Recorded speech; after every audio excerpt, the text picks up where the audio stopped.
हर पल आपके साथ।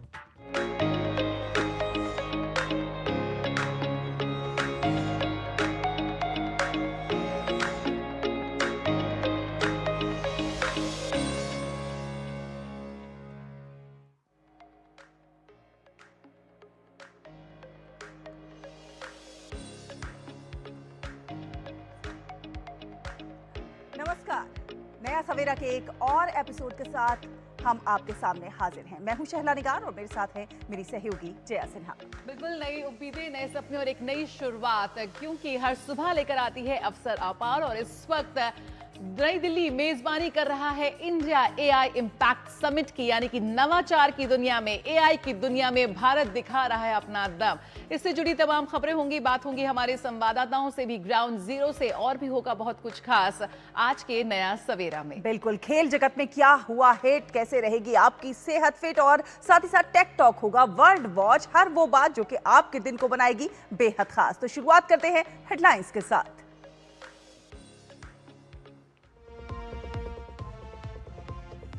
प्रधानमंत्री नरेंद्र मोदी और फ्रांस के राष्ट्रपति इमानुएल मैक्रों की आज मुंबई में मुलाकात। द्विपक्षीय, क्षेत्रीय और वैश्विक मुद्दों पर होगी चर्चा। कई समझौतों पर लगेगी मोहर। इंडिया एआई इम्पैक्ट शिखर सम्मेलन का आज दूसरा दिन। केंद्रीय सूचना और प्रसारण मंत्री अश्विनी वैष्णव करेंगे एमआईबी पवेलियन का उद्घाटन। वेव्स क्रिएटर्स कॉर्नर में होगा एआई नवाचारों का प्रदर्शन।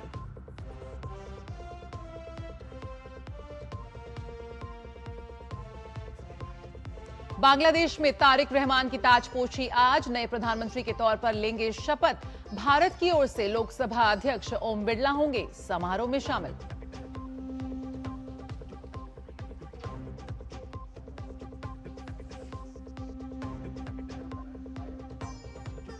आज से शुरू होगी सीबीएसई 10वीं और 12वीं की परीक्षा। देश भर के 15,000 से अधिक सेंटर्स पर लगभग 46 लाख छात्र देंगे परीक्षा।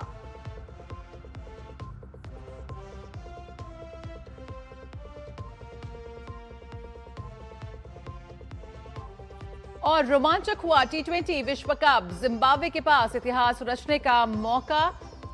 ऑस्ट्रेलिया को हराने के बाद आज आयरलैंड से होगा मुकाबला। पहली बार सुपर 8 में पहुंच सकती है टीम।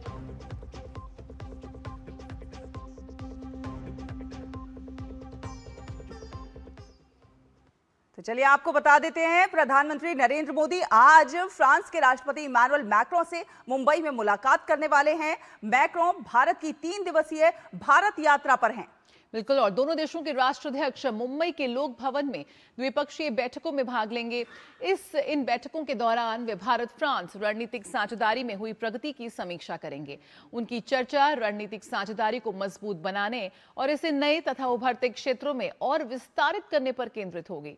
प्रधानमंत्री मोदी और राष्ट्रपति मैक्रों क्षेत्रीय और वैश्विक महत्व के मुद्दों पर भी विचार साझा करेंगे। दोनों नेता भारत फ्रांस नवाचार वर्ष 2026 का उद्घाटन करेंगे और दोनों देशों के व्यावसायिक नेताओं और स्टार्टअप्स, शोधकर्ताओं और अन्य नवोन्मेषकों के एक सम्मेलन को भी संबोधित करने का कार्यक्रम है। तो मोदी मैक्रों की मुलाकात आज, और ये बेहद खास, कई अहम वैश्विक मुद्दों पर होगी चर्चा, क्योंकि भारत फ्रांस नवाचार वर्ष 2026 का होगा शुभारंभ। तो द्विपक्षीय साझेदारी में किस प्रकार से प्रगति हो सकती है, इसकी भी समीक्षा की जाएगी। क्षेत्रीय और वैश्विक मुद्दों पर चर्चा होगी और साथ साथ भारत फ्रांस साझेदारी कैसे मजबूत हो सकती है, इस पर बात होगी। तो मोदी मैक्रों की मुलाकात आज द्विपक्षीय साझेदारी में प्रगति की समीक्षा करेंगे ये दोनों नेता, प्रधानमंत्री नरेंद्र मोदी और राष्ट्रपति मैक्रों। बिल्कुल, और जिन विभिन्न मुद्दों पर चर्चा होने की उम्मीद है उसमें खास तौर पर बात करें तो रक्षा क्षेत्र में, डिजिटल और अन्य क्षेत्रों में करार की उम्मीद है। इंडिया फ्रांस इनोवेशन फोरम का आयोजन भी होगा और दोनों देशों के उद्योगपति, नीति निर्माता भी इसमें लेंगे हिस्सा। खासतौर पर स्टार्टअप प्रतिनिधि भी इसमें होंगे शामिल, क्योंकि इस वक्त भारत कर रहा है मेजबानी इंडिया एआई इम्पैक्ट समिट की, जो कि डिजिटल दुनिया में भारत के दम को दिखाता हुआ साफ तौर पर नजर आता है। और इस लिहाज से भी मोदी मैक्रो की मुलाकात बेहद अहम है। कैसे दोनों देश मिलकर नवाचार, डिजिटल प्रौद्योगिकी को बढ़ावा देते हुए नजर आएंगे। बिल्कुल, स्टार्टअप प्रतिनिधि भी इसमें शामिल होंगे और भारत फ्रांस नवाचार वर्ष 2026 का भी उद्घाटन करेंगे। तो फ्रांस के राष्ट्रपति इमैनुअल मैक्रों की यात्रा दोनों देशों के लिए कई नए अध्याय शुरू करेगी। आइए देखते हैं हमारी एक खास रिपोर्ट।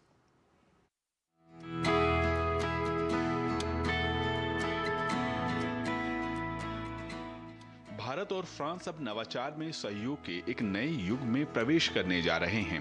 इसके लिए मुंबई में प्रधानमंत्री नरेंद्र मोदी और फ्रांस के राष्ट्रपति इमैनुअल मैक्रों संयुक्त रूप से भारत फ्रांस नवाचार वर्ष 2026 के शुरुआत की घोषणा करेंगे। मुंबई में फ्रांस के राष्ट्रपति इमैनुअल मैक्रों और प्रधानमंत्री नरेंद्र मोदी इसकी शुरुआत करेंगे। यह भारत फ्रांस रणनीतिक साझेदारी में एक नया आयाम जोड़ेगा। 2023 में प्रधानमंत्री नरेंद्र मोदी की फ्रांस यात्रा के दौरान दोनों देशों के बीच होराइजन 2047 रोड मैप की घोषणा हुई थी और इस साल मनाया जाने वाला भारत फ्रांस नवाचार वर्ष उसी की कड़ी होगी। इसके तहत रक्षा, अंतरिक्ष, असैन्य, परमाणु ऊर्जा, जलवायु, डिजिटल तकनीक और उभरते क्षेत्रों में नवाचार को बढ़ावा देने के लिए साल भर कार्यक्रम चलाए जाएंगे, जो युवा वर्ग में विशेष जागरूकता और प्रेरणा पैदा करेगा। इस दृष्टिकोण से 17 फरवरी को मुंबई में इंडिया फ्रांस इनोवेशन फोरम का आयोजन किया गया है। इसकी बैठक में प्रधानमंत्री नरेंद्र मोदी और फ्रांस के राष्ट्रपति मैक्रों के अलावा दोनों देशों के उद्योगपति, स्टार्टअप प्रतिनिधि, शोधकर्ता और नीति निर्माता भाग लेंगे। इस फोरम का उद्देश्य तकनीकी साझेदारी के बारे में अनुभवों को साझा करना और संयुक्त परियोजनाओं के रोड मैप के लिए जमीन तैयार करना है। आज नवाचार का युग है और अगर भारत को 2047 तक विकसित देश बनना है तो ऐसे में नवाचार के इस अवसर को छोड़ा नहीं जा सकता। इस मायने में भारत और फ्रांस नवाचार वर्ष 2026 काफ़ी महत्वपूर्ण साबित होने वाला है और इसलिए प्रधानमंत्री नरेंद्र मोदी और फ्रांस के राष्ट्रपति इमैनुअल मैक्रों ने संयुक्त रूप से इसकी घोषणा की है। वैज्ञानिक ज्ञान, अनुसंधान और नवाचार की महत्ता को देखते हुए भारत और फ्रांस के बीच यह सहयोग भविष्य में एआई में भी अहम योगदान करेगा। नवाचार वर्ष का फोकस स्टार्टअप सहयोग, संयुक्त अनुसंधान, उच्च शिक्षा साझेदारी, कृत्रिम बुद्धिमत्ता, हरित प्रौद्योगिकी और अगली पीढ़ी की डिजिटल तकनीकों पर रहेगा। विश्वविद्यालयों, अनुसंधान संस्थानों और उद्योग जगत के बीच सहयोग को प्रेरित किया जाएगा ताकि सह विकास और सीमा पार निवेश को बढ़ावा मिल सके। नवाचार में भारत फ्रांस साझेदारी को पारंपरिक रक्षा सहयोग से आगे बढ़ाकर ज्ञान आधारित अर्थव्यवस्था की दिशा में ले जाने वाली पहल के रूप में भी देखा जा सकता है, खासकर ऐसे समय में जब वैश्विक व्यवस्था अनेक चुनौतियों का सामना कर रही है। भारत और फ्रांस के बीच यह सहयोग दुनिया में सकारात्मक विकास का संकेत देगा। अखिलेश सुमन की रिपोर्ट, डीडी न्यूज। और अखिलेश सुमन इस पर और ज्यादा जानकारी के साथ हमारे साथ जुड़ गए हैं। अखिलेश, फ्रांस के राष्ट्रपति की आज प्रधानमंत्री नरेंद्र मोदी से मुलाकात होने वाली है, जो कि बेहद महत्वपूर्ण रहने वाली है। अगर हम रणनीतिक लिहाज से देखें या फिर रक्षा साझेदारी के लिहाज से देखें तो बहुत महत्वपूर्ण हो जाती है। देखिए, निश्चित तौर पे यह जो बातचीत है आज प्रधानमंत्री नरेंद्र मोदी और फ्रांस के राष्ट्रपति इमैनुअल मैक्रों के साथ, ये बहुत ही महत्वपूर्ण है क्योंकि आप देखते हैं कि अमेरिकी राष्ट्रपति डोनाल्ड ट्रंप ने अपने राष्ट्रपति चुने जाने के बाद एक ऐसी स्थिति पैदा की है दुनिया में जिसमें कि सारे संबंध लगते हैं कि जो है वो डिस्टर्ब हो गए हैं, बाधित हो गए हैं। और ऐसे में अभी मैं जहाँ खड़ा हूँ, देखिए मेरे पीछे ये अरब सागर है और इंडो पैसिफिक का ये पार्ट है। और इंडो पैसिफिक से जिस तरीके से डोनाल्ड ट्रंप ने अपने आप को हाथ खींचने के संकेत दिए हैं, ऐसे में फ्रांस के राष्ट्रपति इमैनुअल मैक्रों के साथ प्रधानमंत्री की जो नरेंद्र मोदी की जो बात होगी उसमें इंडो पैसिफिक है, हिंद प्रशांत जिसे हम लोग हिंदी में कहते हैं, हिंद प्रशांत बहुत ही महत्वपूर्ण होगा क्योंकि यह पूरा इलाका जो है वो पूरी दुनिया के सप्लाई चेन का और पूरी दुनिया के जो सुरक्षा का एक बहुत ही महत्वपूर्ण ये इलाका है। और ये अरब सागर अफ्रीका से लेकर और इधर पूरी तरह का है कि हवाई तक जाता है, पूरा ईस्ट एशिया, जापान, ये सारे इस इलाके में आते हैं। बहुत बड़ा इलाका है और इस इलाके की सुरक्षा के लिए भारत और फ्रांस निश्चित तौर पे सामने आएंगे, यह एक महत्वपूर्ण बात होगी। दूसरी देखिए, रणनीतिक तौर पे आज का जो समय है आर्थिक क्षेत्र में भी रणनीतिक संबंध बनाने की जरूरत मानी जा रही है क्योंकि अर्थव्यवस्था, पूरी दुनिया की अर्थव्यवस्था कहीं ना कहीं वजहों की से ये जो है अमेरिका केंद्रित हो गई थी, और ऐसे में उसको डाइवर्सिफाई करने की जरूरत है, भारत को भी और फ्रांस को भी। और अभी जैसा हमने देखा कि यूरोपियन यूनियन के साथ भारत ने फ्री ट्रेड एग्रीमेंट किया, और यह फ्री ट्रेड एग्रीमेंट कह सकते हैं कि दुनिया में एक लैंडमार्क एग्रीमेंट के रूप में जाना जा रहा है। तो इस फ्रांस जो है वो यूरोपियन यूनियन का सबसे महत्वपूर्ण देश है, क्योंकि वह सुरक्षा परिषद, संयुक्त राष्ट्र सुरक्षा परिषद का अस्थायी सदस्य है। तो उसके राष्ट्रपति का भारत आना और प्रधानमंत्री नरेंद्र मोदी के साथ बात करना, प्रतिनिधिमंडल की भी बातचीत होगी, और उसके अलावा दोनों जो नेता है वो अरब सागर के सामने चहलकदमी भी करेंगे, अनौपचारिक तौर पर भी चर्चा करेंगे, जिसमें कि कह सकते हैं कि दोनों एक दूसरे के मन की बात भी करेंगे। और यह जो यात्रा है रणनीतिक रूप से इसलिए और भी महत्वपूर्ण है, क्योंकि दुनिया, देखिए एक समय था जब दुनिया आगे बढ़ रही थी, आधुनिक हो रही थी, तो डिस्कवरी का युग था कि हम खोज कर रहे थे। उसके बाद आया इन्वेंशन का, जब हम आविष्कार करने लगे दुनिया में। लेकिन हम कॉलोनियल पावर हमारे यहाँ राज करते थे, इसके चलते हम इन दोनों चीजों से वंचित हो गए। लेकिन आज नवाचार का युग है, जो डिस्कवरी इन्वेंशन के बाद नवाचार का है, और ऐसे में भारत के पास आज वो क्षमता है, क्योंकि हमारे यहाँ टैलेंट, बहुत जबरदस्त टैलेंट है। हम दुनिया बिल्कुल अखिलेश, जिस तरह की वर्कफोर्स आज हमारे पास है, जो युवा आबादी हमारे पास है, जो स्किल्ड वर्कफोर्स हमारे पास है, वो आज भारत को और भी मजबूती प्रदान कर रहा है। आपने नवाचार की बात करी, तो भारत और फ्रांस नवाचार वर्ष का शुभारंभ होगा, और जिस तरह से इस वक्त एआई के क्षेत्र में भारत अपना दम दिखा रहा है, उस लिहाज से कितनी महत्वपूर्ण होगी, कैसे दोनों देश मिलकर एआई के क्षेत्र में शोधकर्ताओं के लिए, नए स्टार्टअप टेक्नोलॉजी के लिए और नई स्टार्टअप संस्कृति के लिए अहम बातचीत करते नजर आएंगे, उस लिहाज से क्या कुछ उम्मीद की जा रही है? हाँ, देखिए यह बहुत ही महत्वपूर्ण है, क्योंकि एआई जो है वो आज भारत अभी इसमें आगे बढ़ रहा है। एआई में नहीं कह सकते कि भारत ने अभी महारत हासिल कर रहा है, लेकिन भारत आगे बढ़ रहा है, और उस आगे बढ़ने की जो आधारभूत संरचनाएं हैं वो भारत में मौजूद है, क्योंकि हमारे पास वो टैलेंट पूल बहुत ही जबरदस्त है, जिसने एक समय जब कंप्यूटर क्रांति हुई थी, तब भारत के जो युवा है वो जाके पूरी दुनिया में अपने कंप्यूटर नॉलेज का, उन्होंने दुनिया को मजबूत बनाया कंप्यूटर के मामले में। और ऐसे में आज वो जो टैलेंट पूल है और उसका जो बेस है, वह बेस बहुत बड़ा है, और वह हमारे यहाँ जो एक बहुत ही स्ट्रांग एजुकेशनल सिस्टम की वजह से भी एआई के लिए हम पूरी तरह से तैयार हैं। अब हमको चाहिए ऐसे देशों के साथ सहयोग बढ़ाने की, जिनके पास वो एक कह सकते हैं कि एक तकनीकी क्षमता काफी है, और वो तकनीकी क्षमता जिसमें कि वो एआई में, इनोवेशन में काफी उन्होंने काम किया है, और उनका जब हमारे साथ, हमारे टैलेंट पूल के साथ सहयोग बनता है, तो निश्चित तौर पे एक बड़ी ताकत बनती है हमारे पास। और उसी नवाचार के महत्व को देखते हुए प्रधानमंत्री नरेंद्र मोदी लगातार, मैं बताऊं कि जब से वो प्रधानमंत्री बने हैं, वो नवाचार पे किसी न किसी तरीके से एम्फेसिस देते रहे हैं। लेकिन अब पूरी दुनिया इस बात को कहने लगी है कि नवाचार अब मेन स्ट्रीम है पूरी दुनिया के जो टेक्नोलॉजी है उसका। और इस नवाचार के युग में जो भारत फ्रांस नवाचार वर्ष 2026 की जो घोषणा की गई है, उस घोषणा के तहत देखिए जो सारे तकनीकी संस्थान है हमारे यहाँ, जो रिसर्च के संस्थान है, जो कंप्यूटर के क्षेत्र में काम करने वाले हैं, जो बहुत सारे ऐसे जो डिजिटल क्षेत्र में काम करने वाले हैं, उन सारे लोगों के बीच में जब संबंध बनेंगे, तो निश्चित तौर पे एक बहुत बड़ा कह सकते हैं कि एक एनर्जी का विस्फोट होगा। भारत में एआई का एनर्जी प्रस्फुटित होगा, और वो जो एनर्जी एआई की प्रस्फुटित होगी, जो इनोवेशन के थ्रू आती है, तो एक बहुत महत्वपूर्ण एक कदम होता है। और इसीलिए भारत ने फ्रांस के राष्ट्रपति इमैनुअल मैक्रोन को बुलाया है और आमंत्रित किया है कि वो यहाँ नवाचार वर्ष की घोषणा करेंगे, और उसके बाद भारत ने जो AI summit, AI impact summit की जो शुरुआत की है, जो इम्पैक्ट समिट शुरू हो चुका है दिल्ली में, उसमें वो भाग लेंगे, जो कि ग्लोबल साउथ में पहला इस तरीके का बड़ा समिट होने जा रहा है। तो निश्चित तौर पे यह पूरे भारत के लिए और पूरे ग्लोबल साउथ के देशों के लिए एक बहुत बड़ा प्रेरणा का स्रोत बनेगा, और यह पॉजिटिव कह सकते हैं कि सकारात्मक एक इंटरवेंशन है वर्ल्ड में। आप देखिए पूरी दुनिया में एक तरीके की अशांति है, मिडिल ईस्ट पूरा पूरी तरीके से अशांत है, रशिया यूक्रेन की वजह से पूरी तरह अशांति है, और ऐसे में जो भारत का जो पूरा रुख है, वो भारत का रुख है कि सकारात्मक सहयोग का, और यह एक लैंडमार्क स्थापित कर रहा है कि इस समय भी जब पूरी दुनिया का वर्ल्ड ऑर्डर डिसरप्टेड है, प्रभावित है, और ऐसे में कैसे हम सहयोग के रास्ते पर बढ़ सकते हैं। बिल्कुल, कैसे इन चुनौतियों का, इन समस्याओं का एक समाधान यहाँ पर सोचा जा सकता है, उस पर जरूर मंथन होता हुआ नजर आएगा। बहुत बहुत शुक्रिया अखिलेश, आपके पास फिर लौटेंगे ग्राउंड जीरो से और अपडेट के लिए। फिलहाल शुक्रिया नया सवेरा में जुड़ने के लिए। बिल्कुल, जब दोनों नेता मिलेंगे तो कई मुद्दों पर, कई क्षेत्रीय और वैश्विक मुद्दों पर भी बातचीत होगी और आगे बढ़ेंगे। और अब बात करेंगे इंडिया AI इम्पैक्ट समिट की। तो भारत मंडपम में चल रहे AI शिखर सम्मेलन 2026 का आज दूसरा दिन है, जहां केंद्रीय सूचना और प्रसारण मंत्री अश्विनी वैष्णव इंडिया AI इम्पैक्ट समिट 2026 में MIB पवेलियन का उद्घाटन करेंगे।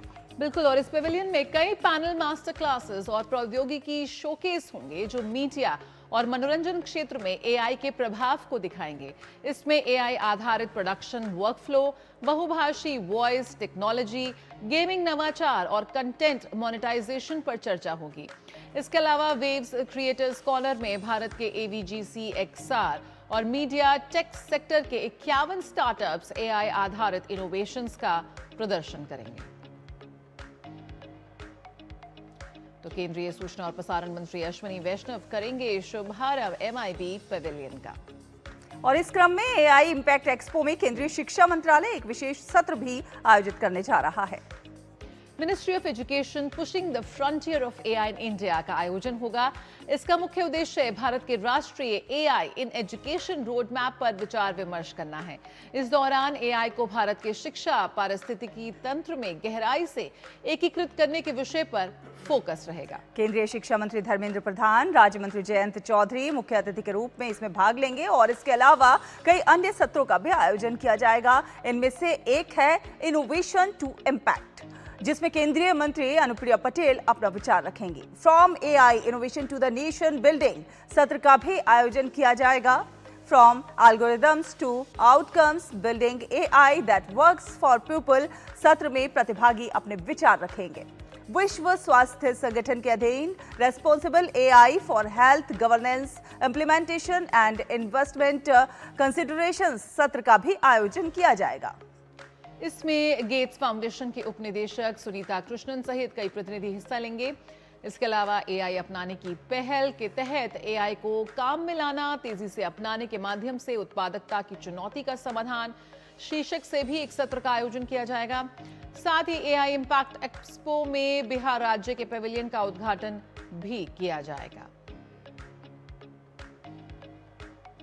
तो भारत में चल रहे AI इम्पैक्ट समिट में पूरी दुनिया से लोगों ने हिस्सा लिया है और अपने बेहतर प्रोजेक्ट्स को दुनिया के सामने रख रहे हैं।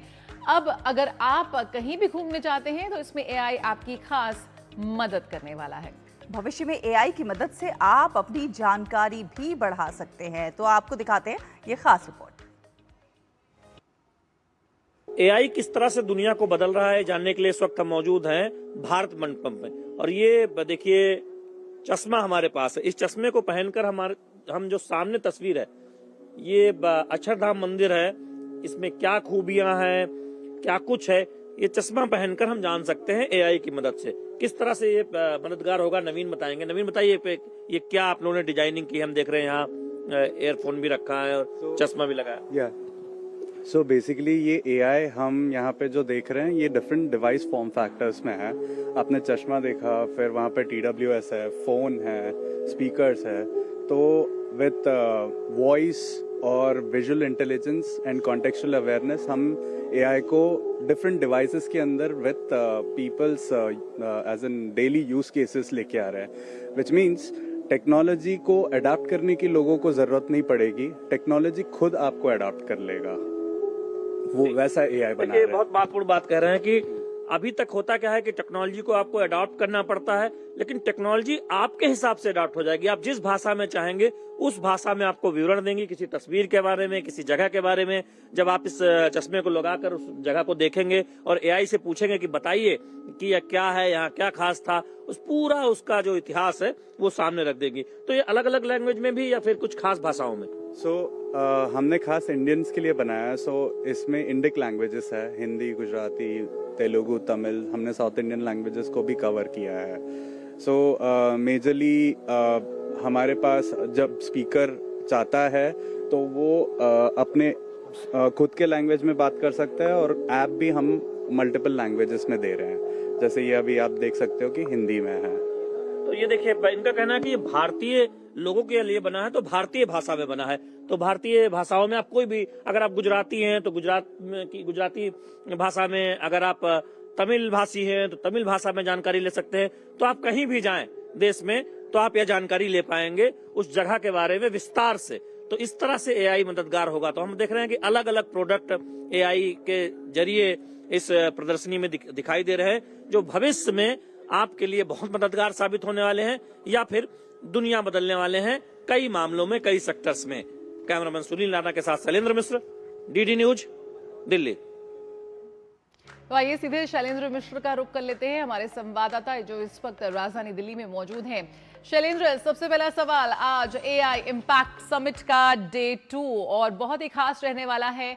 तमाम सत्र आज आयोजित किए जा रहे हैं, खासतौर पर एमआईबी पेवेलियन का भी इनॉग्रेशन होगा। वेव्स क्रिएटर्स कॉर्नर के तहत कैसे टीवी की बात करें, गेमिंग की बात करें, तकनीक के लिहाज से कितना रेवोल्यूशनाइज आज भारत में हम देख रहे हैं, उसकी एक झलक देखने को मिलेगी। क्या कुछ हो गए हाइलाइट्स?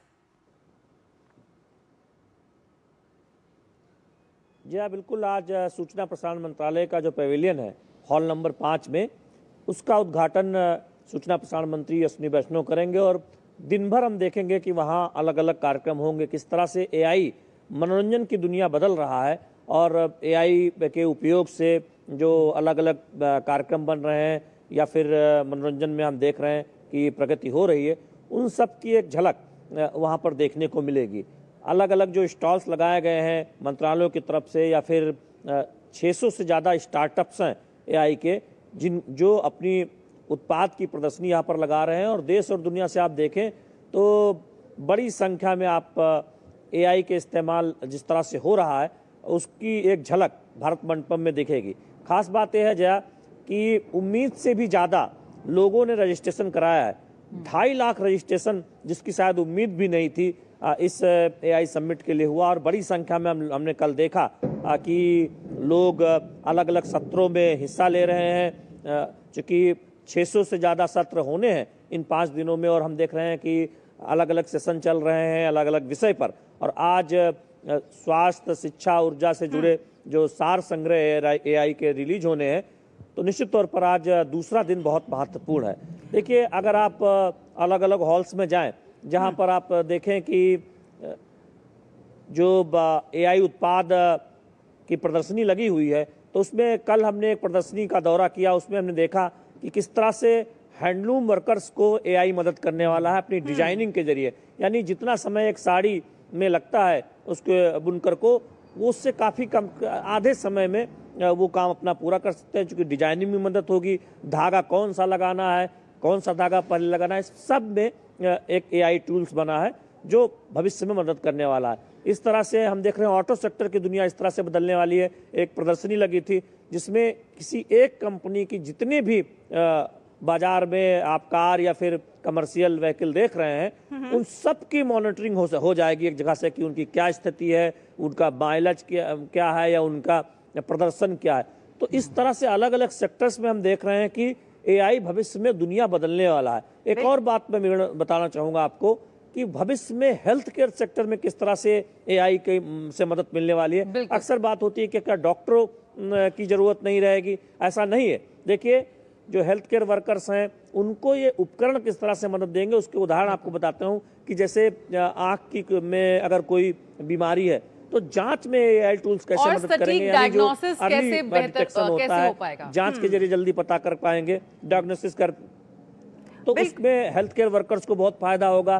पायलट तौर पर हम केरल में देख रहे हैं कि प्रोजेक्ट चल रहा है कि आँख की बीमारी किस तरह से जल्दी पता चल जाए और भविष्य में एआई के जरिए जो बाकी किसी को दिल की बीमारी हो या फिर बाकी जो दिक्कत हो या ब्रेस्ट कैंसर की पहचान पहले हो, ये सब एआई के जरिए जो टूल्स बनेंगे तो हम भविष्य में देखेंगे कि रोगों की पहचान और फिर उसके निदान की तरफ हम आसानी से बढ़ेंगे। तो ये बहुत बड़ा हेल्थ केयर सेक्टर में बदलाव भविष्य में आने वाला है। बिल्कुल शैलेंद्र, हमने कल देखा कल के सत्रों में किस तरह से एआई का या फिर जो मानव पेशेवर हैं समाज उनके पर लिए। क्या कुछ प्रभाव पड़ने वाला है और किस तरह से हम एआई का और बेहतर उपयोग कर सकते हैं? एक चश्मा भी देखा कि जो लोग देख नहीं सकते हैं वो आगे क्या कुछ हो रहा है इसकी जानकारी हासिल कर सकते हैं। बहुत सारी नई नई चीजें, नवाचार निकलकर सामने आते हुए दिखाई पड़ रहे हैं।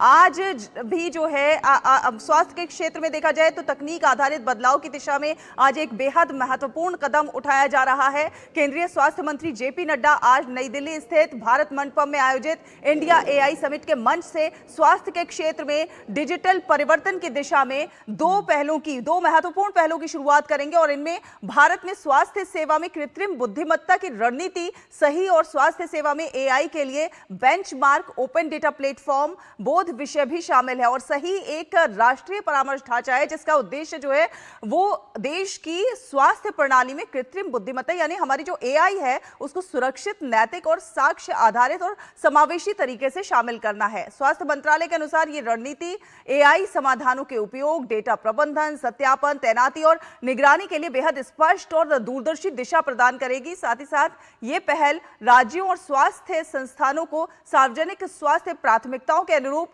जिम्मेदार तरीके से एआई अपनाने में मार्गदर्शन भी देगी। बिल्कुल, तो स्वास्थ्य मंत्रालय के मुताबिक भारतीय प्रौद्योगिकी संस्थान कानपुर की ओर से राष्ट्रीय स्वास्थ्य प्राधिकरण के सहयोग से विकसित बोध गोपनीयता की रक्षा करने वाला एक बेंचमार्किंग मंच है जो अंतर्निहित डेटा सेट्स को साझा किए बिना विविध वास्तविक दुनिया के स्वास्थ्य डेटा का इस्तेमाल कर एआई मॉडल का कठोर मूल्यांकन करने की सुविधा प्रदान करता है। इसमें कहा गया है कि आयुष्मान भारत डिजिटल मिशन के तहत विकसित बोध को स्वास्थ्य सेवा में एआई के इस्तेमाल में और भी ज्यादा विश्वसनीय, पारदर्शी और गुणवत्ता बढ़ाने के इरादे से तैयार किया गया है। बिल्कुल, हमारे सहयोगी शैलेंद्र मिश्र लगातार बता रहे हैं कि किस प्रकार से जो है स्वास्थ्य के क्षेत्र में एआई मददगार साबित हो सकता है। देखा शैलेंद्र, आपने स्वास्थ्य के दिशा में आज भी दो महत्वपूर्ण पहलों की शुरुआत होने वाली है। देखिए सहला, मैं उसी बात का जिक्र कर रहा था कि हम जानते हैं कि दुनिया की सबसे बड़ी योजना आयुष्मान योजना भारत में लागू है और करोड़ों लोगों को उसका फायदा मिल रहा है। अब किस तरह का इलाज हो रहा है, किस तरह के मरीज ज़्यादा आ रहे हैं, उनका एक विवरण एक तरह से जब डाटा में होगा और उससे पहचान होगा कि किस तरह की बीमारी भारत में ज़्यादा है या फिर किस आयु वर्ग के लोगों को क्या कुछ एक तरह से देखें कि सावधानी रखने की ज़रूरत है। तो ये सब भविष्य में इसमें एआई बहुत मददगार होगा। और साथ ही साथ हम जानते हैं कि कोरोना के दौरान आपने देखा होगा कि तमाम वो छोटी छोटी मशीनें जो मददगार थी, आप कोरोना मतलब होने पर जो आप एहतियात बरतते थे, या फिर आप आज के दौर में देखें शुगर टेस्टिंग की जो छोटी सी मशीनें आ गई हैं। इससे आगे जाकर आप देखेंगे कि भविष्य में जो तमाम बीमारियां हैं उनकी पहचान में एआई टूल्स बहुत मददगार साबित होने वाले हैं। तो इससे जो हेल्थ कार्ड बनेगा भविष्य में, या फिर अगर आप पब्लिक प्राइवेट पार्टनरशिप में देखेंगे कि सरकारों के साथ स्टार्टअप कंपनियों या फिर हेल्थ केयर सेक्टर में जो एआई कंपनियां काम करती हैं उनके कोलैबोरेशन से भविष्य में जो स्वास्थ्य की दुनिया है उसकी देखरेख की दुनिया या देखभाल की जो क्षेत्र है या फिर इलाज का जो क्षेत्र है, क्रांतिकारी बदलाव हम देखने को मिल सकता है। यकीनन इस बहुत वक्त शैलेंद्र, भारत ही नहीं पूरा विश्व जिस तरह से एक एआई क्रांति को लेकर तैयारी कर रहा है उसकी झलक हम देख रहे हैं इस एआई इम्पैक्ट समिट में। बहुत बहुत शुक्रिया शैलेंद्र फिलहाल जुड़ने के लिए। आगे लगातार आपसे हम एआई इम्पैक्ट समिट की तस्वीरें साझा करते रहेंगे। और बिल्कुल आज इसमें शिक्षा पर भी किस तरह से एआई का प्रयोग हो सकता है और शिक्षा को और ज़्यादा कारगर बनाने की दिशा में एआई कैसे जो है सकारात्मक साबित हो सकता है, इस पर भी बात होगी। फिलहाल एक छोटा सा ब्रेक यहाँ पर लेते हैं। ब्रेक के उस पार वापस आएंगे तो कुछ और खबरों का रुख करेंगे।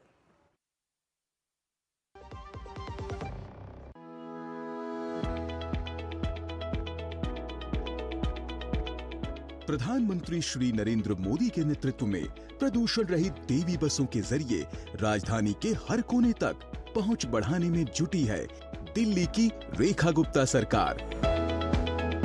दिल्ली का हर सपना होगा साकार। 3400 ईवी बसें हम दिल्ली की परिवहन व्यवस्था में जोड़ चुके हैं। इलेक्ट्रिक बसें बढ़ा रही है अंतिम मील कनेक्टिविटी। महिलाओं के लिए पिंक सीटें होती हैं आरक्षित।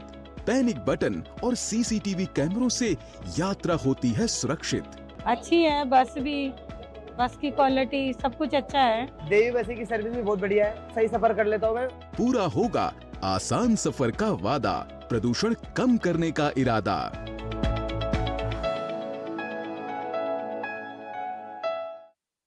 दीदी नौकरी लग गई। अरे वाह, बधाई हो। तो अब तो ढेर सारी शॉपिंग। हाँ दी, नया मोबाइल। अरे रुको शहजादे, सैलरी से पहले खर्चे। इंस्टेंट लोन भी तो मिलता है। पहले बजट बनाना सीखो, फिर खर्च करो। पर दी, देखो, कमाई का एक हिस्सा हमेशा बचाना चाहिए, लेकिन पार्टी देने से नहीं बचोगे तुम। हाँ दी, पार्टी मेरी, बजट तुम्हारा। अच्छा। आरबीआई कहता है, सही वित्तीय बर्ताव करे आपका बचाव। विभाग अनेक, कंप्लेंट बॉक्स 1। किसी भी सरकारी दफ्तर, विभाग या बैंक से जुड़ी शिकायत के लिए pgportal.gov.in पर जाएं, रजिस्टर करें, संबंधित विभाग चुनें, शिकायत दर्ज करें और ट्रैकिंग आईडी नोट करें।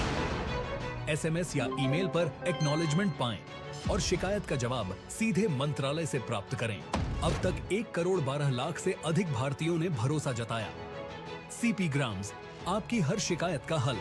अभी शिकायत दर्ज करें pgportal.gov.in।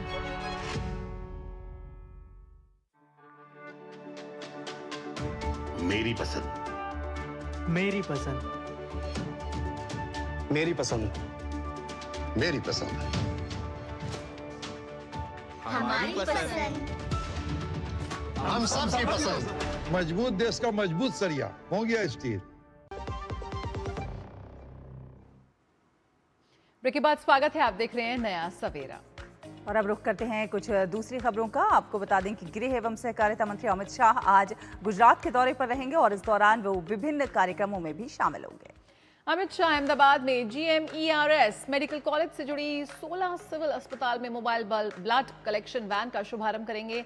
इसके बाद वे गांधीनगर में सहकार से समृद्धि के अंतर्गत सभी राज्यों एवं केंद्र शासित प्रदेशों के सहकारिता मंत्रियों के साथ मंथन बैठक करेंगे।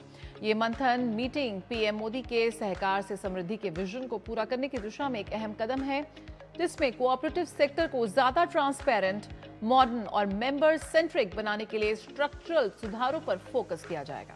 अमित शाह शाम को गांधीनगर में महाराष्ट्र समाज गांधीनगर द्वारा निर्मित छत्रपति शिवाजी महाराज जी की अश्वारूढ़ प्रतिमा का भी अनावरण करेंगे।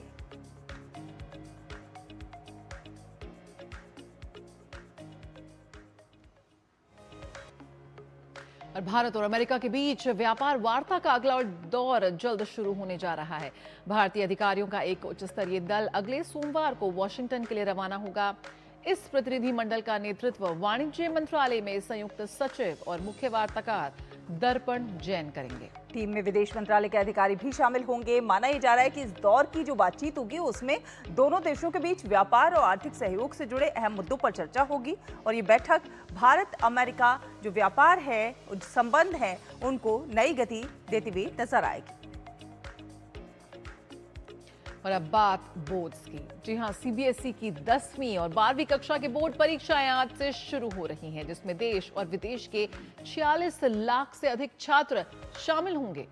पहले दिन आज 10वीं के छात्रों का गणित का पेपर और 12वीं के विद्यार्थियों की बायोटेक्नोलॉजी, एंटरप्रेन्योरशिप सहित 4 विषय की परीक्षा होगी। बोर्ड ने सख्त हिदायत दी है कि सुबह 10 बजे के बाद किसी भी स्थिति में परीक्षा केंद्र के भीतर प्रवेश नहीं मिलेगा। इस साल 10वीं की परीक्षा 2 चरणों में होगी, जिसका पहला फेज आज से 11 मार्च तक चलेगा। परीक्षार्थियों को सलाह दी गई है कि वे ट्रैफिक और मौसम को ध्यान में रखते हुए अपने घरों से जल्दी निकलें। सीबीएसई ने सोशल मीडिया पर प्रश्न पत्र लीक की अफवाहों से सावधान रहने की चेतावनी भी जारी की है। बोर्ड ने स्कूलों से कहा है कि प्रश्न पत्र से जुड़ी किसी भी आपत्ति को उसी दिन OECMS पोर्टल पर अपलोड किया जाए। और बात करते हैं बांग्लादेश चुनाव की। जी हां, बांग्लादेश में आम चुनावों में अपनी पार्टी बीएनपी को शानदार जीत दिलाने के बाद तारिक रहमान देश के अगले प्रधानमंत्री के रूप में आज शपथ लेने वाले हैं। लंबे समय से चली आ रही एक परंपरा को तोड़ते हुए बीएनपी अध्यक्ष तारिक रहमान का शपथ ग्रहण समारोह जो होगा वो बंग भवन में नहीं होगा, बल्कि उसके बजाय संसद परिसर के साउथ प्लाजा में ये शपथ ग्रहण समारोह आयोजित किया जाएगा।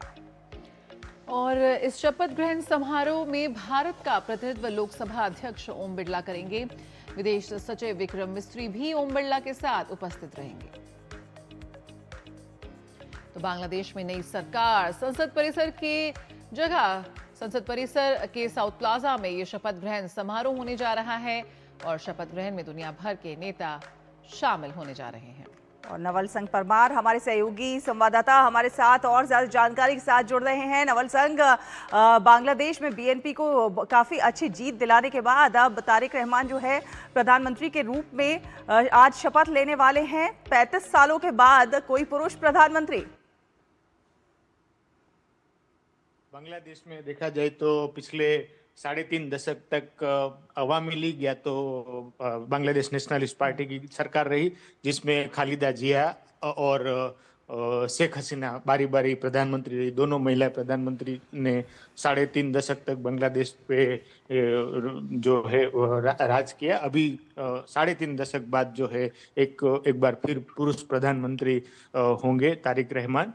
और आज जो है शपथ ग्रहण शाम 4 बजे जो बांग्लादेश टाइम के हिसाब से 4 बजे होगा यहाँ पे, जिसमें हमारे देश का प्रतिनिधित्व जो है हमारे लोकसभा के स्पीकर ओम बिरला जी करेंगे। और कई उसके साथ साथ सार्क कंट्री के भी कई प्रतिनिधि आ रहे हैं, जिसमें नेपाल के फॉरेन मिनिस्टर है, मालदीव के राष्ट्रपति है और श्रीलंका से हेल्थ मिनिस्टर आ रहे हैं, भूटान और अन्य कंट्री से भी उनका जो है डेलीगेशन आ रहा है उसमें विटनेस करने के लिए। तो एक बड़ा मौका है बीएनपी पार्टी के लिए आने वाले समय में एक स्थिर सरकार देने, और जो कई इश्यूज है जिससे बांग्लादेश जूझ रहा है। और पिछले एक 1.5 साल से देखा जाए तो बांग्लादेश में इंटरिम गवर्नमेंट थी डॉक्टर यूनुस के नेतृत्व में।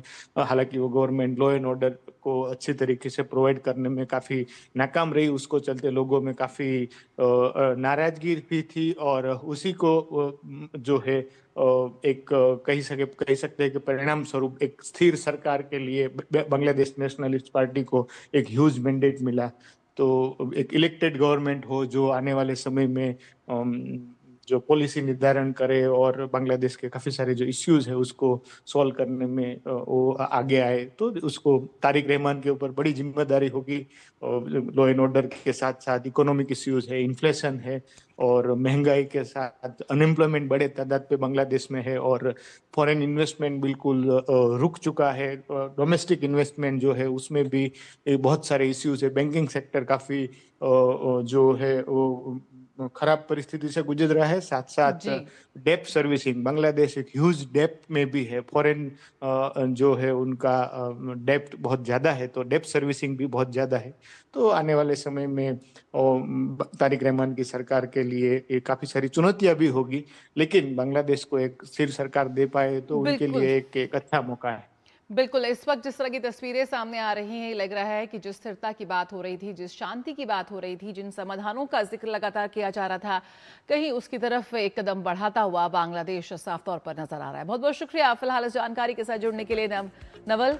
आपसे आगे भी अपडेट लेते रहेंगे। और अब एक अच्छी खबर आपको दे देते हैं। इस वर्ष जनवरी में भारत का कुल निर्यात जो है करीब 13% से बढ़कर $80 अरब पर पहुंच गया है। जया, बिल्कुल, और पिछले वर्ष इसी महीने में कुल निर्यात $71 अरब था।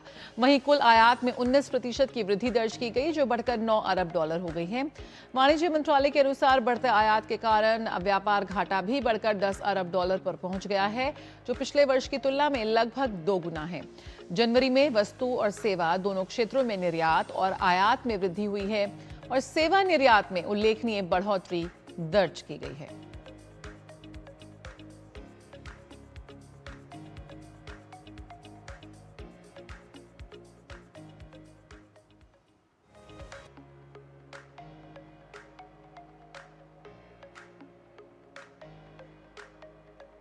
चलिए नया सवेरा में आगे बढ़ेंगे और अब समय है हमारी एक विशेष सांस्कृतिक सीरीज का। जी हाँ, एक दिन एक उत्सव का, जिसके माध्यम से हम भारत की विविधता में निहित एकता को आप तक पहुंचा रहे हैं। और हर कड़ी में हम बात करते हैं देश के सांस्कृतिक रूप से समृद्ध और अर्थपूर्ण एक विशेष उत्सव की। ये सीरीज भारत की जीवंत परंपराओं, लोक विश्वासों, ऐतिहासिक विरासत और कलात्मक अभिव्यक्तियों को एक भावनात्मक और ज्ञानवर्धक यात्रा के रूप में प्रस्तुत कर रही है।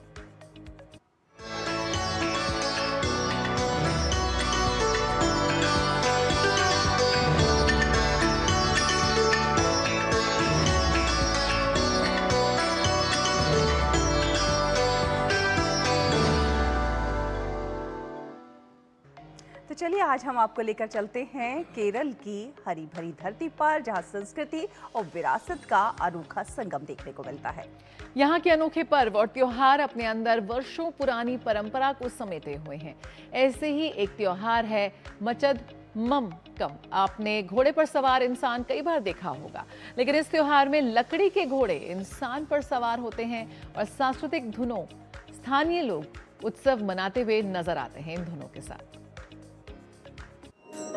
केरल की हरी भरी धरती अपने अंदर संस्कृति और विरासत को समेटे हुए है। यहाँ के पर्व और उत्सव राज्य के समृद्ध इतिहास की गवाही देते हैं। केरल का मचद ममकन एक ऐसा ही त्योहार है जिसमें लकड़ी के विशाल घोड़े मानो जीवंत हो उठते हों। इस उत्सव का मुख्य आकर्षण है कथिरा कोलम। कथिरा कोलम घोड़ों की मूर्ति जैसे दिखाई देते हैं। ये लकड़ी, बांस और घास से बनाए जाते हैं, जिन्हें चमचमाते रेशमी वस्त्र और फूलों से सजाया जाता है। इन्हें देखकर ऐसा प्रतीत होता है मानो ये किसी प्राचीन कथा से निकल कर आ गए हों। इन संरचनाओं में स्थानीय शिल्पकारों की मेहनत की कहानी भी छिपी है। यहाँ विशेष प्रतियोगिताएं भी होती हैं, जिसमें हर टीम अपनी सांस्कृतिक विरासत को जीवंत करती है। जहाँ अन्य त्योहारों में हाथी या अन्य पशुओं की सवारी होती है, वहीं इस त्योहार में भारी भरकम घोड़े पूरी तरह भक्तों के मजबूत कंधों पर टिके होते हैं। ये परंपरा एक पुरानी किंवदंती से जुड़ी है। माना जाता है कि एक प्राचीन शासक ने हाथियों की कमी को पूरा करने के लिए लकड़ी के इन घोड़ों को बनाया था।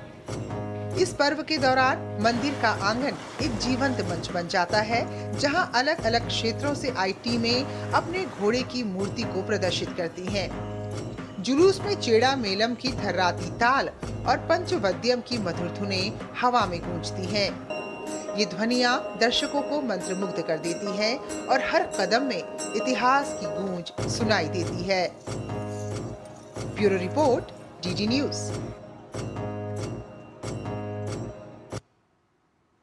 और फिलहाल एक छोटा सा ब्रेक, जल्द हाजिर होंगे, देखते रहिए डीडी न्यूज।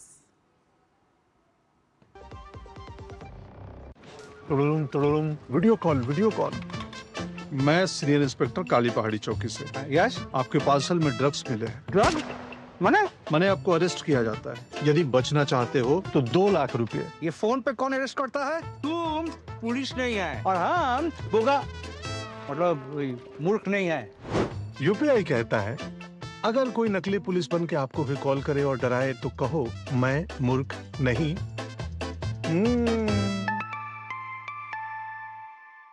जाइए, आप भी किसी का टेस्ट लीजिए। विभाग अनेक, कंप्लेंट बॉक्स 1। किसी भी सरकारी दफ्तर, विभाग या बैंक से जुड़ी शिकायत के लिए pgportal.gov.in पर जाएं, रजिस्टर करें, संबंधित विभाग चुनें, शिकायत दर्ज करें और ट्रैकिंग आईडी नोट करें। एसएमएस या ईमेल पर एक्नॉलेजमेंट पाएं और शिकायत का जवाब सीधे मंत्रालय से प्राप्त करें। अब तक 1 करोड़ 12 लाख से अधिक भारतीयों ने भरोसा जताया। सीपी ग्राम्स, आपकी हर शिकायत का हल। अभी शिकायत दर्ज करें pgportal.gov.in। जब धरती चीर कर निकलता है लोहे का पत्थर और मिलता है मोंगिया के जोश से, फिर तपता है, पिघलता है और बनता है फौलाद। अब होता है सरिया सारी खूबियों के साथ। मोंगिया स्टील, मजबूत देश का मजबूत सरिया। ओ हरी भैया, अरे वाह, खेतों में कौन सी फसल लगाए हो? 12 महीने कमा कर दे ऐसी फसल। क्या? मैंने नया व्यवसाय शुरू किया है। उसके लिए पैसे? इसमें किसी निवेश की जरूरत ही नहीं। अच्छा मुखिया जी। अरे मुखिया जी नमस्ते। अरे हरी, कब आ रहे हो? आप बस चलिए, मैं पहुंचता हूं। अब मैं LIC एजेंट हूं। LIC एजेंट बनो, अब बड़ा सोचो। हमारी वेबसाइट पर जाएं या अपनी नजदीकी LIC शाखा से संपर्क करें। ब्रेक के बाद स्वागत है और आइए अब बात करेंगे समाचार पत्रों में छपी प्रमुख और दिलचस्प खबरों की प्रेस रिपोर्ट में। तो पहली खबर हम आपको जनसत्ता से बता रहे हैं। 80,000 करोड़ की ग्रेट निकोबार परियोजना को मंजूरी दे दी गई है। जी हां, राष्ट्रीय हरित अधिकरण यानी कि एनजीटी की 6 सदस्यों वाली विशेष पीठ ने सोमवार को 80,000 करोड़ रुपए की लागत वाली केंद्र की महत्वाकांक्षी जो ग्रेट निकोबार मेगा इंफ्रास्ट्रक्चर परियोजना है उसको मंजूरी दे दी। एनजीटी ने परियोजना से जुड़ी कई चुनौतियों का निपटारा भी कर दिया और ये पाया कि इसमें दखल देने का कोई भी ठोस आधार नहीं है। तो ग्रेट निकोबार द्वीप समूह का सबसे दक्षिणी और सबसे बड़ा द्वीप है जो कि 910 वर्ग किलोमीटर में फैला हुआ है और विरल रूप से आबादी वाला है और ये ज्यादातर दक्षिण पूर्वी बंगाल की खाड़ी में उष्ण कटिबंधीय वर्षा वन से जो है ढका हुआ है। बिल्कुल, अगली खबर यहाँ पर लेंगे नवभारत टाइम्स की और अब बात एआई समिट की। जी हाँ, एआई समिट जो इस वक्त राजधानी दिल्ली में, जिसका आज है डे 2, कल प्रधानमंत्री ने इसका शुभारंभ किया और प्रधानमंत्री ने करीब दुनिया की 8 कंपनियों के प्रोडक्ट्स देखे, कैसे वो काम करते हैं, इस बारे में उन्होंने जानकारी ली। साथ ही इस वक्त आप इस एआई समिट में 60 से ज्यादा देशों की भागीदारी देख सकते हैं और इस वक्त जो टॉप एआई प्रोजेक्ट्स हैं उनको भी आप जान सकते हैं, पहचान सकते हैं। कैसे इस एआई समिट में विमेन लीडरशिप की बात करें, युवा एआई कैटेगरी की बात करें और एआई फॉर ऑल को लेकर इस कॉन्सेप्ट के साथ, इस मंत्र के साथ आगे बढ़ा जा रहा है, ये बहुत महत्वपूर्ण है क्योंकि गलत जानकारी सबसे ज्यादा खतरनाक होती है। और अश्विनी वैष्णव जो सूचना एवं प्रसारण मंत्री ने, उन्होंने इसी बात को रेखांकित किया है कि कैसे अब गलत जानकारी से समाज को बचाता हुआ नजर आएगा एआई। डीप फेक पर अब देश बनाएंगे सुरक्षा कवच। कैसे डीप फेक काफी सुर्खियों में रहा था, गलत जानकारी को लेकर, इम्पर्सनेशन को लेकर, कैसे उसके खिलाफ हम काम कर सकते हैं एआई यानी कि एथिकल एआई को लेकर, कैसे सही जानकारी लोगों तक पहुंचाई जा सकती है, इसको लेकर एक सुरक्षा कवच बनता नजर आएगा। और जल्द क्रिएट इन इंडिया भी शुरू होगा। Make in India, make for the world के मंत्र को आगे बढ़ाते हुए क्रिएट इन इंडिया मिशन शुरू होने जा रहा है, यानी कि आप जैसे क्रिएटर्स को, युवाओं को, शोधकर्ताओं को अब एक बहुत ही महत्वपूर्ण मंच मिलने जा रहा है। और अगली खबर हम हिंदुस्तान से ले रहे हैं। ये एक अध्ययन से जुड़ी हुई है। जी हाँ, हिंद महासागर का खारा पानी जो है तेजी से मीठा हो रहा है। पृथ्वी पर जलवायु परिवर्तन का असर अब केवल तापमान तक सीमित नहीं रह गया है, बल्कि वैज्ञानिकों ने दक्षिणी हिंद महासागर के उस बड़े हिस्से में बदलाव दिखा है जो कि अब दुनिया के सबसे खारे समुद्री क्षेत्रों में गिना जाता है। जी हाँ, इसमें जो है मौसम प्रणाली और समुद्री जीवन पर इससे काफ़ी ज़्यादा प्रभाव पड़ने वाला है। समुद्र में जब ऊपर नीचे पानी नहीं मिलेगा तो फिर नीचे के जो पोषक तत्व हैं वो ऊपर नहीं आ पाएंगे और मछलियों का खाना कम हो जाएगा। भविष्य में मौसम, समुद्री जीवन और इंसानों की ज़िंदगी तक भी इससे प्रभावित हो सकती है। परतों के ना मिलने के कारण समुद्र की जो सतह का पानी है और ज़्यादा गर्म हो सकता है और जो समुद्री पौधों और कोरल रीफ के लिए जानलेवा है, तो कई सारे इसके जो है दुष्परिणाम देखने को मिल सकते हैं।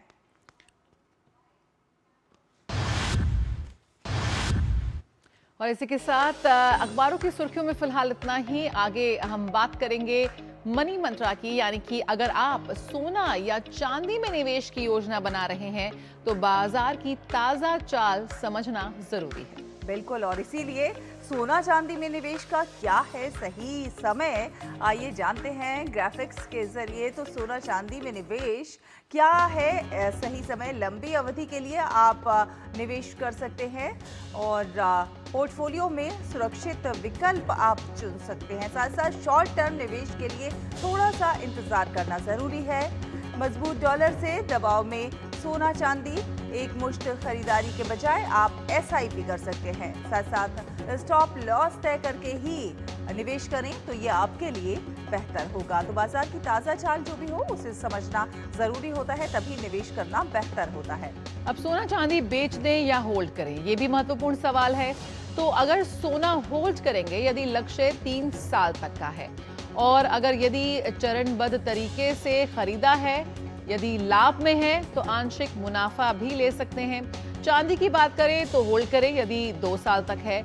अगर आपका समय और गिरावट तेज होती है, इसलिए स्टॉप लॉस लगाएं, यानी कि चांदी होल्ड करें अगर 2 साल तक आप उसे रखना चाहते हैं। लाभ में है तो आंशिक मुनाफा बुक कर सकते हैं। साथ ही शादी विवाह के लिए खरीदना बेहतर एक ऑप्शन होगा। तो सोना चांदी खरीदना, उसमें निवेश करना या फिर उसे होल्ड करना, इसको लेकर अहम जानकारी हम आपसे साझा कर रहे हैं। इसको लेकर अपडेटेड रहें, बाजार की चाल को भी समझने का प्रयास करें। गिरावट अगर तेज है चांदी में तो आप स्टॉप लॉस लगा सकते हैं। और अगर लाभ में है तो आंशिक मुनाफा बुक कर सकते हैं, यानी कि जो रखी हुई है चांदी उसे बेच दें। शादी विवाह का सीजन है तो ऐसे में सोना चांदी को लेकर लोगों का जो उत्साह है वो भी कम नहीं हो रहा। लेकिन ऐसे में निवेश करते समय थोड़ा सा अगर सावधानी रखेंगे तो आपके लिए बेहतर होगा। और अब आइए देख लेते हैं दुनिया भर की कुछ खास खबरें।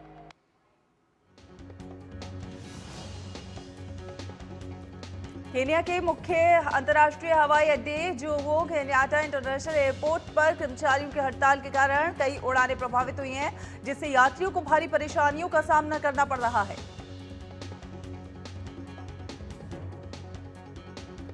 मेडागास्कर में आए चक्रवात गेजानी से मरने वालों की संख्या बढ़कर 59 हो गई है, जबकि 804 लोग घायल हुए हैं।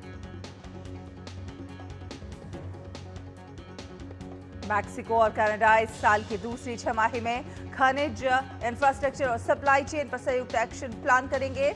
और मैक्सिको के अर्थव्यवस्था मंत्री मार्सेलो एबार्ड ने ये इस बात की जानकारी दी है। बढ़ते साइबर अपराधों के खिलाफ जागरूकता ही आपका सबसे मजबूत हथियार है। नया सवेरा के आज के सेगमेंट में हम बात करेंगे फर्जी प्रॉपर्टी रेंट स्कैम की। इसमें साइबर अपराधी ऑनलाइन प्लेटफॉर्म्स पर सस्ती रेंटल प्रॉपर्टी के विज्ञापन देते हैं और पहले एडवांस पेमेंट लेकर फिर गायब हो जाते हैं। आज हम बात कर रहे हैं रेंटल स्कैम की, जो बहुत से शहरों में बहुत से लोगों के साथ हो रहा है।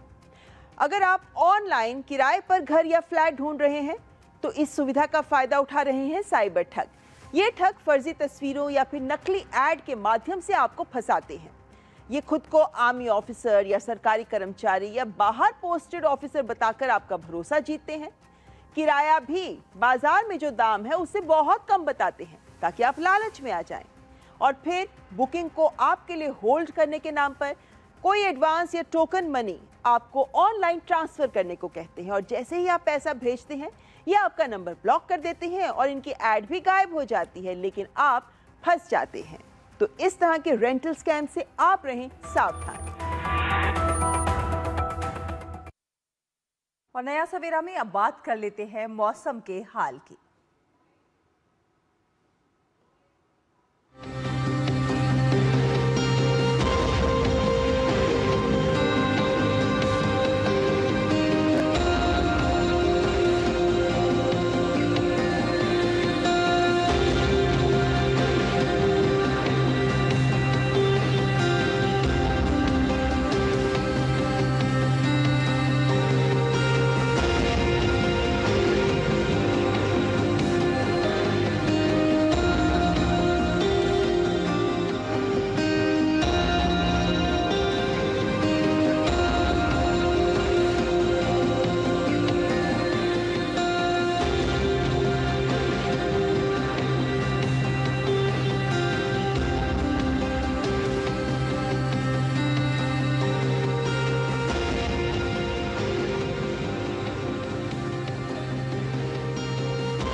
नया सवेरा में वक्त हो चला है आपसे विदा लेने का, लेकिन जाने से पहले आइए आपको छोड़े जाते हैं कुछ बेहद खास तस्वीरों के साथ। जी हाँ, आपको दिखाते हैं लाल और सुनहरे रंग की पारंपरिक चीनी लालटेन की खूबसूरत झलकियाँ।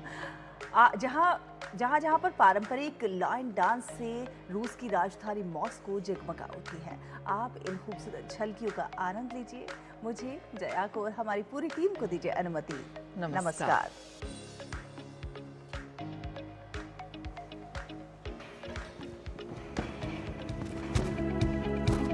अभी तो मेरा एक्सप्रेस है।